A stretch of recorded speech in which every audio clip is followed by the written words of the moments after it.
Hi, I hope you guys are enjoying the snowy weather that February is bringing us currently and that you are inside staying warm.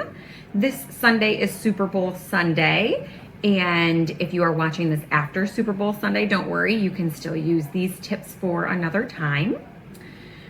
So I looked up different foods that people typically eat on Super Bowl Sunday, which you might not be going to parties or get-togethers like you normally would be, but you can still make these things at home, which is a healthier option anyway. So first on the list is giant subs. So just remove the bun and either eat it on a lettuce boat, or you can take all of the ingredients and put them on a toothpick or skewer. So add your lunch meat, your cheese, any veggies like cucumbers, banana peppers, lettuce, olives, and put whatever you would normally put on a sub on a skewer, and it makes it look fancy and delicious, and it's a little bit healthier. Dessert, everyone loves dessert. So try to add fruit to your dessert. Use bananas or applesauce in place of sugar or oil. Use natural sweeteners like maple syrup or honey instead of the sugar. And you can also decrease the sugar in your recipes, and you will probably not notice a difference. You can also just grab a piece of dark chocolate afterwards, and that should satisfy your sweet tooth. Just make sure that you don't look at the other delicious desserts that are there. I have included a link to apple nachos. So give those a shot if you like apples. Chili is another food that people typically eat on Super Bowl Sunday. And it's normally a pretty healthy soup to eat anyway. Use ground chicken, turkey, add beans, any of the vegetables that you'd like. Those will absorb the seasonings like onions, peppers, zucchini, sweet potatoes, really anything you can throw in, and the chili seasoning should make it really delicious. The link that I added is to a chili seasoning that I use at home, and it's very simple and easy to use, and it doesn't have some of the gunk that you find in the chili packets. Pulled pork.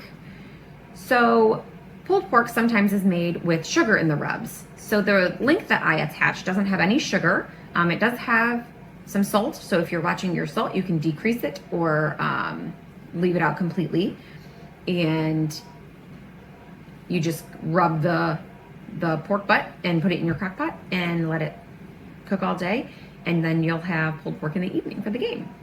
Along with pulled pork comes coleslaw. At least it does for me. So for coleslaw, it's normally loaded with sugar. So I added a link to my favorite coleslaw recipe that does not have any added sugar in it. It actually uses avocado oil mayonnaise. So this mayonnaise I get at Costco just because it's cheap, but you can also find it at like Meijer, Kroger, any of the typical grocery stores. But this only has avocado oil, egg yolks, water, distilled vinegar, salt, lime juice, mustard flour, mustard extract, black pepper, and lime oil. So it is not low calorie. It still has fat in it, but it is whole food. It has all ingredients that I can read, so I don't mind using it for those special recipes. You still don't want to, use it like it's broccoli, but here it is. Let's see. So the pulled pork you can serve on the lettuce boats or eat it with a fork and put your coleslaw right on top. And a lot of times if you do that, you don't really need any barbecue sauce. But if you want to use barbecue sauce, try to pick one that has less sugar than the other, because barbecue sauce is mainly sugar, or find a sugar-free barbecue sauce to use, or Google Whole30 barbecue sauce recipes and make your own. The coleslaw recipe also has coconut aminos in it. So if you haven't used coconut aminos before, it is a substitute for soy sauce, but it's a little bit sweeter, and so that kind of sweetens up the coleslaw as well. Deviled eggs. So just decrease the mayonnaise. If you're making your regular deviled eggs recipe, decrease the mayonnaise, don't add any sugar. Otherwise, you can use avocado or plain Greek yogurt in your deviled egg recipes. Spices. Add all the spices to it. That will give it some flavor. when you don't use as much mayonnaise.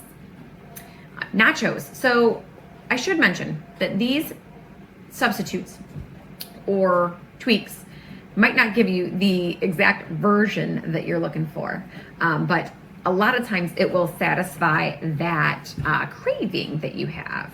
So bell pepper nachos are delicious. You just cut up bell peppers and put your regular nacho toppings on them and bake them for, I think, 10 minutes or so. But there is a link in the recipes, so try that out.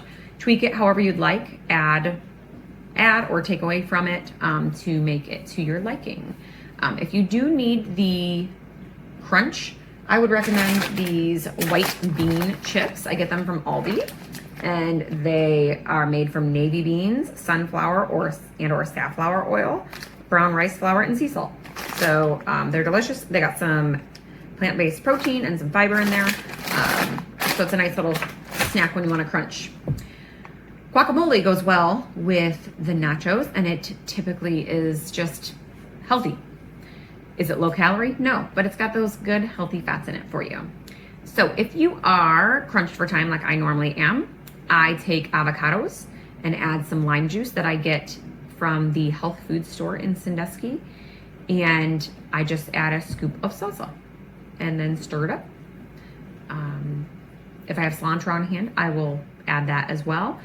But you can also just do onion, tomato, garlic, salt, pepper, whatever you'd like, throw it in, mix it up. It goes great on the nachos, or you can have it as a side as well. Let's see, what is next? 7-layer dip. Once again, just use whole ingredients. Check the ingredients that you're using. So when you buy refried beans, look at the label, compare a couple different cans in the aisle, and buy one that has the least ingredients, that don't have the added preservatives and junk in it. Just buy the ones that have the crushed up pinto beans. You can use, once again, Greek yogurt instead of sour cream in your dip. Put some guacamole in there or just some avocados, and it'll still be delicious when you eat it. Pizza. So everyone loves pizza. I would recommend making it at home if you have the time. One of my favorite things to do is buy the cauliflower crust. So it's not overly healthy, but it's healthier than buying pizza or ordering pizza and having it delivered. So we use the cauliflower crust. It comes with 2 in a pack, and we just customize it so we can add as much sauce, as much cheese, and load it up with veggies. So we personally like banana peppers and mushrooms and olives.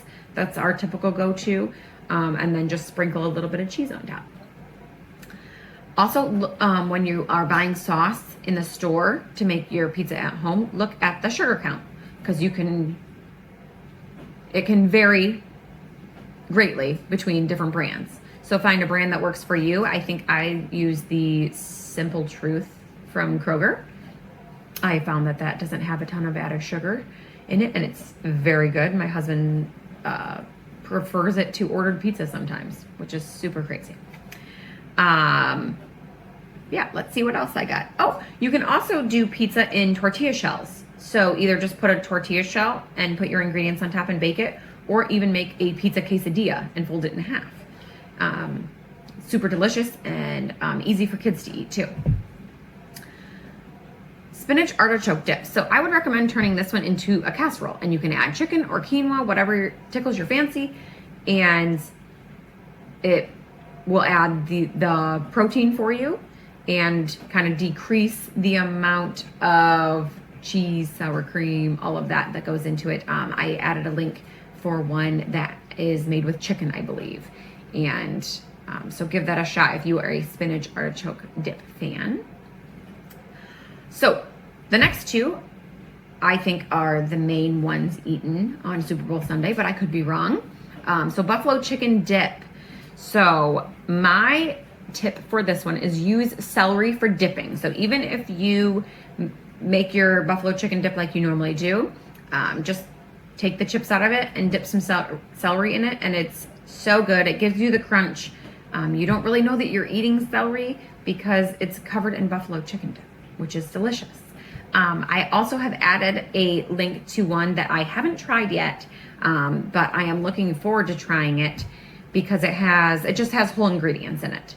So it doesn't have the cream cheese and cheese that you would normally find and ranch dressing that you would normally find in your buffalo chicken dip.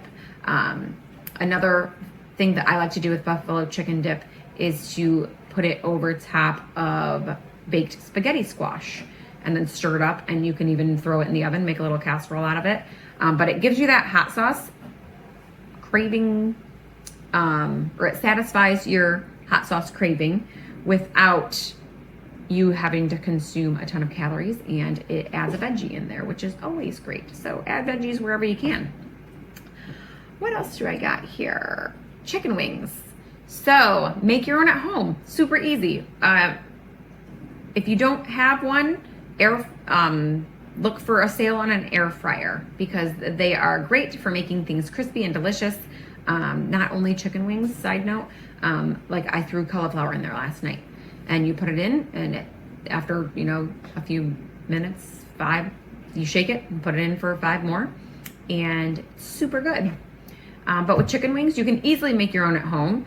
Stick them in the oven or in the air fryer. I would once again recommend straying away from the barbecue sauce because of the amount of sugar, but you can try like a mustard sauce or like a honey mustard, which will have sugar, but add your own honey. And then the hot sauce, like buffalo sauce, is always a typical one. But if you make them at home, you can still enjoy the chicken wings.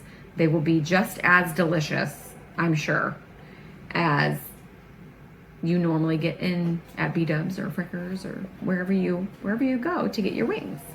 So let's see, do I have anything else on my list here? No, I think we are good. So if you are a football fan, enjoy the Super Bowl. If you're more like me and you go to parties for snacks, try one of the recipes that I have linked in the document attached to the email, and make sure that you complete your Google form so that you get wellness points. See you guys later.